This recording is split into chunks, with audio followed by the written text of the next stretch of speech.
Olá, sejam bem-vindos ao podcast Sem Posturas. Hoje recebendo aqui uma convidada ilustre, a Thaís Craveiro. A Thaís, que é uma das idealizadoras, cofundadoras do FOCAT, do Fórum das Carreiras Tipo de Estado. É também idealizadora e fundadora da Associação dos Auditores de Controle Externo do Tribunal de Contas do Estado do Ceará, o TCE, e atualmente ocupa a vice-presidência da ANTC, Associação Nacional dos Auditores de Controle Externo. Thaís, você é uma referência tanto estadual, né, aqui no Ceará, como referência nacional, né, em associativismo, que é o tema da nossa conversa hoje aqui. Conversa regada aqui a cajuína, castanha e cocada, né, que são coisas bem cearenses. Thaís, eu tive na posse de um dos membros do FOCAT, né, da Kelviane, que é presidente da Associação das Defensoras e Defensores, né? E a presidente nacional, na fala dela, ela fez assim a seguinte colocação: as pessoas me perguntam por que eu devo pagar a associação. Eu confesso que nessa hora ela realmente ganhou minha atenção, né? E eu parei, porque é uma questão, uma demanda, ou seja, uma inquietação nossa, né? Porque eventualmente a gente ouve dos nossos associados, né?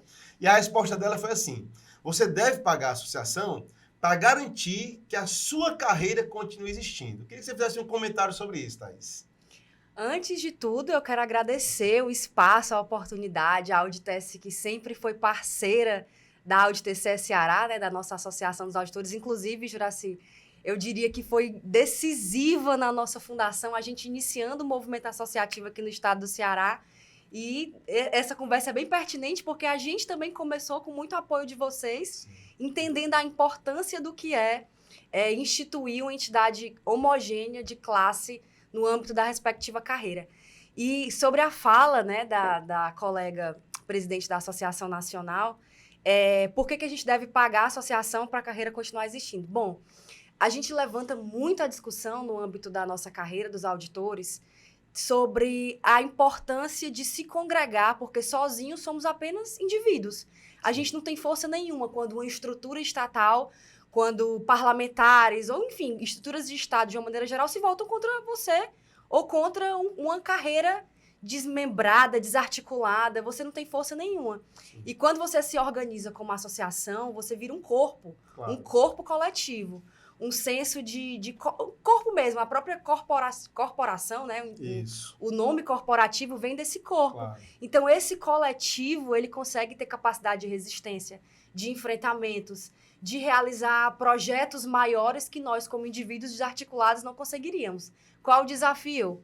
O desafio é que as pessoas compreendam o quanto elas são frágeis na condição somente de agente público, de servidor público e de indivíduo, e passem a entender a força delas como um agente coletivo, um corpo coletivo. Perfeito. Falando nisso, Thaís, o que é que a gente poderia ressaltar para as pessoas que estão nos assistindo aqui, da relação do associativismo e a contribuição que esse instituto fornece ao Estado Democrático de Direito, o reconhecimento disso por nossas instituições, pela Corte Suprema? Você tem algum gancho para fazer com relação a essa questão? Olha, Juraci, essa pergunta é excelente, porque muitas vezes isso passa ao largo, assim, a gente nunca reflete sobre a importância do associativismo na própria Constituição do Estado. Sim. Não é à toa que o associativismo em si está previsto desde a Constituição de 1891, e na de 1934 ele passou a ser dissociado da liberdade de reuniões, e vem sendo consagrado Constituição pós Constituição, e a de 88 sagrou como liberdade plena ao associativismo e dentro do rol de direitos fundamentais. E não só, né, como você mencionou também o Supremo, que vem reafirmando a liberdade associativa, inclusive com decisões dizendo que foi uma das maiores importâncias civilizatórias. Quando a gente estuda um pouco de política pública, construções legislativas, você vê que essas construções todas elas são a partir de influxos de grupos de interesses distintos que são vetores de força na Sim. construção daquela legislação ou da formulação daquela política pública. E o associativismo ele entra como o organismo social também fora do organismo estatal, como um componente decisivo nessa formulação de estruturação do próprio serviço público. Perfeito. Thaís, em 2019, o Estado do Ceará estava implementando ajustes no seu sistema previdenciário, né?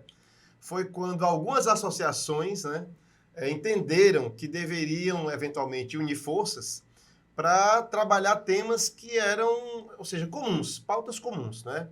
E aí surgiu uma associação de associações. Eu queria que você falasse um pouquinho dessa iniciativa, de como isso se deu e quais foram os resultados concretos que essa associação de associações acabou colhendo e vem colhendo até hoje.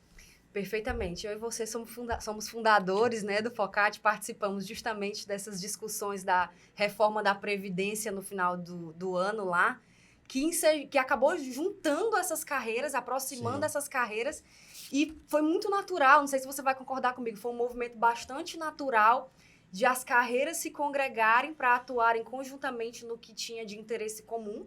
Afinal, a associação é isso, né? Uma Sim, reunião claro. de pessoas, de entes, em torno de interesses comuns, e a gente conseguiu lá naquela época ter as reuniões que a gente queria, propor as emendas que eram de interesse de todas as entidades, e foi muito natural que o Focate fosse criado a partir dali, congregando a Associação dos Auditores de Controle Externo do TCE Ceará, dos auditores fiscais, dos defensores e defensoras, procuradores, magistrados e Ministério Sim, Público, claro. né? Você, nosso coordenador geral, né, Juraci, agora do Focate, tem, talvez com muito mais propriedade do que eu, para mencionar as diversas atuações que de lá para cá as carreiras vêm discutindo temas afetos não só aos interesses da carreira, mas também relacionados ao serviço público e às políticas públicas de uma maneira geral, né? Eu gosto sempre de mencionar uma atuação muito satisfatória, assim, pelo menos no campo pessoal, quando começou a pandemia da Covid-19 aqui no estado, diversas crises, né, que se sucederam a partir da pandemia, nós conseguimos nos reunir para fazer doações substanciais, campanhas do Focate Ceará para contribuir com entidades e com pessoas em situação de rua também, com entidades que contribuíam com pessoas em situação de rua. E de lá para cá, não são poucas, né? Agora, o mote maior é na previdência dos servidores, porque é um assunto de interesse comum de todas as nossas bases de associados, mas que não se limita só a isso. Então, acho que o Focate Ceará, exemplo do Fonacat e de outros fóruns que reúnem diversas carreiras de Estado, tem sido muito bem sucedido e eu só vejo espaço para ampliação de... Perfeito. Thaís, o associativismo, ele acaba empoderando, você falou disso, empoderando os servidores que isoladamente não teriam voz, não teriam vez, não teriam corpo para levar sugestões de ajustes em diversas esferas, né? Agora, acabou de passar o texto da reforma tributária, né? Aprovado na Câmara, deve seguir para o Senado, então no Senado, se tiver ajuste, né, volta para a Câmara e tal. A FEBRAFIT, ela fez uma série de ajustes que, no nosso modo de ver, obviamente não deixaram esse texto perfeito. É muito difícil isso, até porque a reforma do porte, da amplitude da reforma tributária, mexe com muitos interesses, né? Interesses empresariais, políticos, enfim. E políticos em vários níveis, né? Tanto no legislativo como no executivo, né? No âmbito da NTC, você poderia salientar uma demanda que a NTC ou entidades congêneres ao TCE desenvolveu e fez a diferença para os seus associados? Sim, eu quero inclusive parabenizar a FEBRAFIT, acompanhei a atuação pelas redes sociais intensa da FEBRAFIT no tema da reforma tributária. Realmente os desafios são imensos, as carreiras não entendem que não basta você propor e aquilo ali virar um texto normativo, que tem toda uma articulação, tem todo um convencimento exatamente em contraponto aos outros vetores de força que atuam no processo, Claro. né? Eu acho que um dos exemplos mais bem-sucedidos, assim, da ANTC, eu poderia citar dois mais recentes no plano legislativo, né? Posso citar também um no plano judicial. No plano legislativo, Juraci, eu acho que compartilhado também com a FEBRAFIT, foram as discussões da reforma administrativa, né? Sim. A reforma administrativa que veio com força total, que a ideia da área econômica era manter apenas 5 cargos como cargos típicos de Estado, ia mudar a lógica de atividade exclusiva de Estado para cargo típico de Estado e seriam apenas 5. Quais seriam esses 5? Tantas carreiras que exercem atividades exclusivas de Estado não poderiam ser resumidas em apenas 5. E o movimento da reforma administrativa veio com muita força para ser aprovado.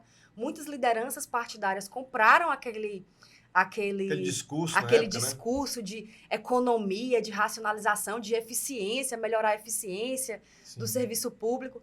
E que, graças a todas as carreiras, a primeira, não sei se você vai lembrar, assim que saiu a Covid, teve uma proposta de cortar 25% dos salários dos servidores públicos. Sim. Aí seria 25% menos de aula, 25% menos de saúde, Exatamente, né? porque nós também movimentamos... Aliás, todos os recursos movimentam a economia, né? Claro. E se não fossem as associações também, a chance de passar aquele corte, porque a sociedade não compreendeu isso. Ela acha que existiu todo um convencimento para a sociedade, uma narrativa de que o serviço público era caro, não era eficiente, e já ganhavam demais. E aí pegavam esses casos isolados de super salário, como se aquilo ali refletisse a regra geral.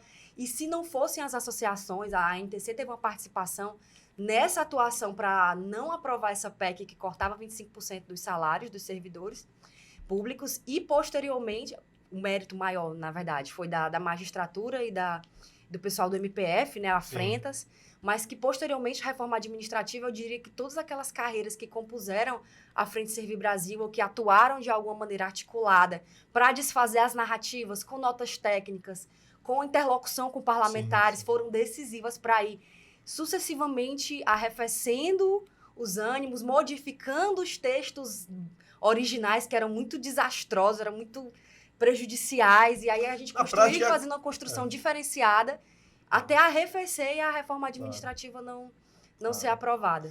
Daí, você pegar esse gancho aí, na prática, a reforma administrativa que você pensou lá atrás, não tão lá atrás assim, né, há pouco tempo, ela ia acabar com o serviço público. Na prática, ia acabar com o serviço público, né? E é incrível que você falou assim, muitas pessoas, principalmente as camadas mais pobres da população, acabam comprando esse discurso. Porque o servidor público ganha muito e trabalha pouco. Mas é a população mais pobre que mais precisa do serviço público. Exatamente. É que precisa de saúde, e aí o SUS é que está ali para suprir, é que precisa de escola pública, é que precisa de universidade pública, enfim, precisa de segurança pública, né? Por incrível que pareça, os ultraliberais acham que nem polícia o Estado deveria ter, que cada um podia pagar sua segurança, como se os mais pobres pudessem arcar com o custo de segurança. A gente ia voltar para a selva, né? Mas tá isso. Então, pegando esse gancho aí, o que o associativismo pode fazer para tentar, de forma didática, disseminar na sociedade a importância da sociedade que financia o Estado, né, por meio do tributo, né, valorizar o serviço público, valorizar os servidores públicos e cobrar a eficiência do serviço público, né, mas cobrar de forma racional, entendendo também que o Brasil, por exemplo, tem o maior sistema de saúde público do planeta. As pessoas não entendem, acham que o SUS é ruim, acham que o SUS tem muita coisa que melhorar, tem. Mas o SUS é o maior sistema de saúde público do planeta Terra. Não existe nenhum outro na configuração do SUS universal que atenda mais de 190 milhões de pessoas no mundo, né? Então, assim, o que é que você acha que o associativismo poderia fazer nesse sentido, de valorizar, de ensinar mesmo, explicar sobre a importância da legitimação da sociedade enquanto provedora do serviço público, né, ao mesmo tempo cobradora da eficiência e de uma correta aplicação desse recurso? Eu considero que aquele contexto de discussão da reforma administrativa, também num cenário de pandemia, evidenciou os dois lados dessa moeda que você mencionou. Evidenciou para nós, servidores públicos, a importância de a gente fomentar o controle social, esclarecer o que a gente vem fazendo, mostrar cada vez mais para a sociedade, principalmente para os mais vulneráveis, são os que precisam mais de serviço público. Por que o serviço público existe? Dá às nossas instituições condição para elas conferirem respostas efetivas às demandas sociais, e eu acho que isso a gente já faz, principalmente quem é servidor público concursado, né, que não tem amarras políticas, a gente já vem fazendo, talvez a gente só precise trabalhar em métodos de divulgação mais eficientes, sim, exatamente, claro. Comunicação mais eficientes. Mas eu acho também que isso ficou bastante claro no contexto da pandemia. Quem era mais vulnerável, sobretudo, precisa, né, de saúde, de educação pública, de segurança, Para financiar isso, precisa de auditores fiscais que contribuam para essa arrecadação, que financia políticas públicas. Precisa do controle. O controle também é íncito à democracia, a fiscalização se os recursos públicos estão sendo efetivamente arrecadados e aplicados.